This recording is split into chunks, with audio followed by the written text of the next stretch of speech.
Insight Assam চেনেলটোৰ ফালৰ পৰা সকলোকে স্বাগতম জনাইছোঁ। আমি যি জিকে 1 সলিউশ্যন চিৰিজ চলাই আছিলোঁ তাৰে আজি 3 নম্বৰ ক্লাছ হ'ব। এই ক্লাছত আমি অসম ইতিহাসৰ পৰা অতিকে গুৰুত্বপূৰ্ণ প্ৰশ্নসমূহ লৈ পেলাই আলোচনাটো কৰিম। এই আলোচনাত আগন্তুক আহিবলগীয়া যি এক্সামসমূহ আছে, ওৱান ডে এক্সামসমূহ, কম্পিটিটিভ এক্সামসমূহ আছে, তাৰ কাৰণে কিবা মষ্ট ইম্পৰ্টেণ্ট কুৱেশ্যন হ'ব গৈ আছে। তো আপোনালোকে যদি বিচাৰে সম্পূৰ্ণ ভিডিঅ'টো চাবলৈ ট্ৰাই কৰিব, আৰু যদি ভাল পায় তেনেহ'লে লাইক, ছাবস্ক্ৰাইব এণ্ড বেল আইকনটো প্ৰেছ কৰি ৰাখিব। যিহেতু এই চেনেলৰ এইটো প্ৰথমটো ষ্টেজ হয় বা এইটো প্ৰথম সময়, যি সময়ত আমি এই চেনেলৰ জৰিয়তে ক্লাছবোৰ দি আছোঁ। যদি আপোনালোকে ভাল পায় ছাবস্ক্ৰাইব কৰি বেল আইকনটো প্ৰেছ কৰি ৰাখিব, আৰু আগন্তুক সময়ত এই চেনেলৰ জৰিয়তে আপোনালোকৰ কম্পিটিটিভ এক্সামৰ কাৰণে সহায় হোৱাকৈ আমি প্ৰায়বোৰ ভিডিঅ'সমূহ ফ্ৰীকৈ PDF সহকাৰে আমি দিবলৈ ট্ৰাই কৰিম। তো আহক আমি পলম নকৰি আজি ক্লাছটো আৰম্ভ কৰোঁ। প্ৰথমটো গুৰুত্বপূৰ্ণ প্ৰশ্ন হৈছে অসম ইতিহাসক ঠেক যুগত বিভক্ত কৰিব পাৰি। কিমানটা যুগত বিভক্ত কৰিবি? 4টা, 5টা, 6টা, 7টা। ৰাইট আনচাৰ ইজ কি হ'ব? ৰাইট আনচাৰ ইজ 4টা। Next question is in ancient times Assam was known by the name. প্ৰাচীন কালত অসম ঠেক নামেৰে জনাজাত আছিল।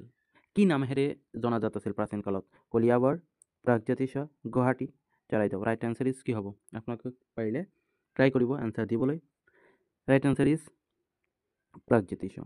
যিসকলে এই ভিডিঅ'টোৰ PDF টো বিচাৰিব তেওঁলোকে কমেণ্ট ছেশ্যনত PDF বুলি কমেণ্টত লিখিলে হ'ব, মই PDF সমূহ দিবলৈ ট্ৰাই কৰিম। Next, who was the earliest king of the Pragjyotishpur. প্ৰাগজ্যোতিষপুৰৰ আটাইতকৈ প্ৰাচীন ৰজা কোন আছিল? Bhaskar Varman, Narakasur, Mahiranga Danav, Banasur. Right answer is কি হ'ব? Right answer is Mahiranga Danav. The Mohiranga Danav was the earliest king of Pragjyotishpur. Next question. According to Ramayana, Amrutraja was the founder of the kingdom of. ৰামায়ণৰ মতে প্ৰাগজ্যোতিষ অমৃত ৰজা ৰাজ্যৰ প্ৰতিষ্ঠাপক আছিল। কোনখন ৰাজ্যৰ প্ৰতিষ্ঠাপক আছিল? প্ৰাগজ্যোতিষ, কামৰূপ, না হৰূপেশ্বৰ, না Coochbehar. Right answer is Pragjyotishpur. Pragjyotish যোনটোক ৰাজধানী কি কোৱা হয়? প্ৰাগজ্যোতিষপুৰ বুলি কোৱা হয়। Next, in which century the ancient era of Assam began. কোন শতিকাত অসমৰ প্ৰাচীন যুগ আৰম্ভ হৈছিল? 3rd century, 5th century, 1st century, 4th century. Right answer is 4th century. যেটা কিছু পুষ্পবৰ্মন। পুষ্পবৰ্মনে কি কৰিছিলে? পুষ্পবৰ্মনে যে বৰ্মন ডাইনেষ্টি ষ্টাব্লিছ কৰিছিল তেতিয়াৰ পৰা অসমৰ যুগ কি আছিল? আৰম্ভ হৈছিল। নেক্সট কুৱেশ্যন ইজ প্ৰাচীন অসমৰ ঐতিহাসিক বিৱৰণ কোন ৰাজবংশৰ প্ৰতিষ্ঠাৰ পৰা আৰম্ভ হৈছিল? আগৰ কুৱেশ্যনটো মই এনালাইজ কৰিছিলোঁ। কি হ'ব? Ahom kingdom, Chutiya dynasty, Salastambha dynasty, Varman dynasty. Right answer is Varman dynasty. Next question is Varman ৰাজবংশ প্ৰতিষ্ঠাপক কোন আছিল? Who was the founder of the Varman dynasty? Bhaskar Varman, Naraka Varman, Pushya Varman, Mahiranga. Right answer is Pushpa Varman. Next question is the capital of Varman dynasty of Kamrup kingdom was. The Kamrup ৰাজ্যৰ বৰ্মন ৰাজবংশৰ ৰাজধানী আছিল কি হ'ব? Pragjyotishpur, Garhgaon, Charaideo, Rangpur. Right answer is the Kamrup ৰাজ্যৰ বৰ্মন ৰাজবংশৰ ৰাজধানী ক'ত আছিল? Right answer is Pragjyotishpur. Next question, what was the common language used in Kamrup inscription.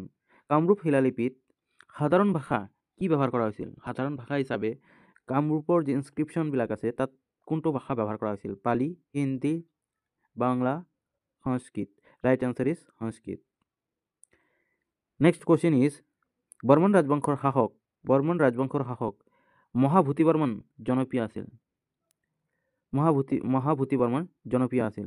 Bhaskar Barman, Pushya Barman, না কল্যাণ বৰ্মন, না মহেন্দ্ৰ বৰ্মন। মহাভূতি বৰ্মন বুলি কোনজন কি আছিল? জনপ্ৰিয় আছিল। Right answer is Mahendra Varman. Mahendra বৰ্মনক কি আছিল? মহাভূতি বৰ্মন নামে কি আছিল? জনাজাত আছিল। Next question is the title Kumar Raja was given to. Kumar Raja উপাধি দিয়া হৈছিল কাক? কুমাৰ ৰাজা বুলি দিয়া হৈছিল। কি আছিল? কুমাৰ ৰজা বুলি কাক সম্বোধন কৰা হয়? এইটো কি হয়? কুৱেশ্যন আহি থাকে।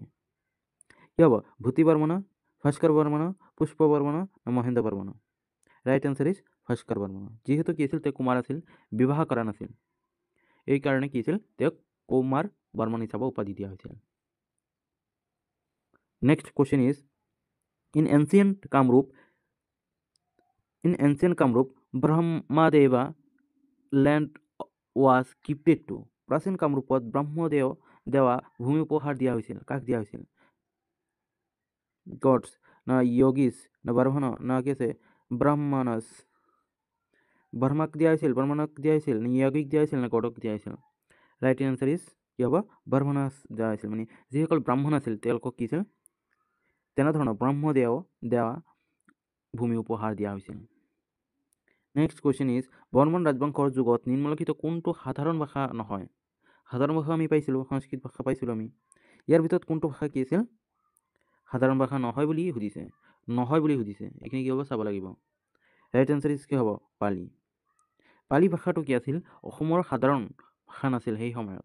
যেতিয়া কি আছিল বৰ্মন ৰাজবংশৰ যুগ চলি আছিল, তেতিয়া অসমৰ পালি ভাষাটো কি আছিল? সাধাৰণ ভাষা নাছিল। কি নাছিল? সাধাৰণ ভাষা নাছিল। কি আছিল? কামৰূপী আৰু কি আছিল? সংস্কৃত। এই দুটা কি আছিল? সাধাৰণ ভাষাৰ শ্ৰেণীত পৰিছিল সেই সময়ত, যেতিয়া বৰ্মন ডাইনেষ্টি চলি আছিল।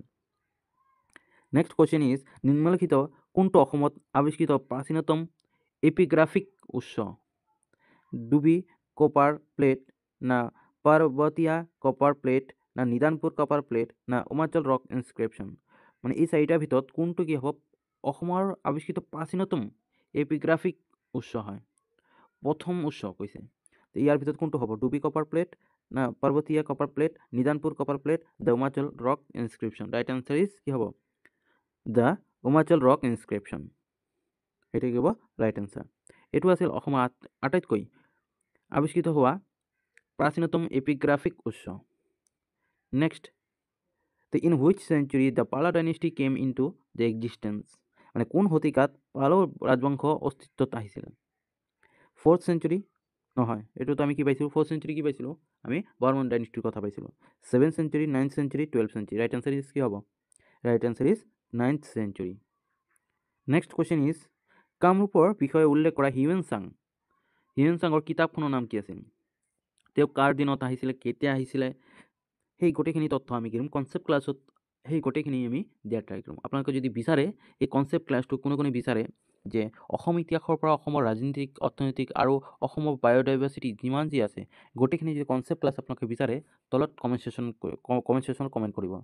যেতিয়া মই চাম যে বহুতে মানে কনচেপ্ট ক্লাছবিলাক বিচাৰি আছে গোটেইখিনি তথ্য লৈ পেলাই, তেনেহ'লে মই সেই ক্লাছবোৰ দিবলৈ ট্ৰাই কৰিম।